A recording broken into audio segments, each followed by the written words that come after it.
What would happen before the impact?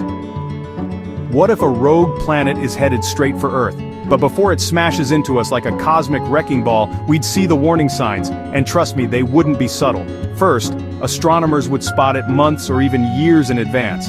At first, it would just be a tiny speck in the night sky, barely noticeable. But as it barreled toward us at breakneck speed, that speck would grow brighter, bigger, and way more terrifying. Scientists would be scrambling to calculate its trajectory, hoping, praying that it might miss us. Then, the real chaos begins. As the rogue planet gets closer, its gravity would start messing with Earth. The oceans would rise and fall in unpredictable ways, triggering devastating tsunamis and floods. The moon, our trusty sidekick, could be pulled into a slightly different orbit, throwing off tides, weather patterns, and maybe even Earth's rotation.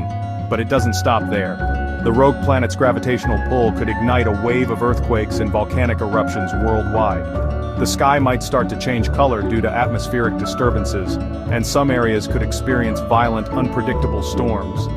Imagine lightning storms stretching for miles with hurricane-force winds tearing through cities long before the planet even arrives. And as it gets even closer, all eyes would be on the sky. It would dominate the horizon, a massive, looming shadow, glowing eerily from reflected sunlight. At this point, there would be no escape, no way to stop it. The only thing left? Brace for impact.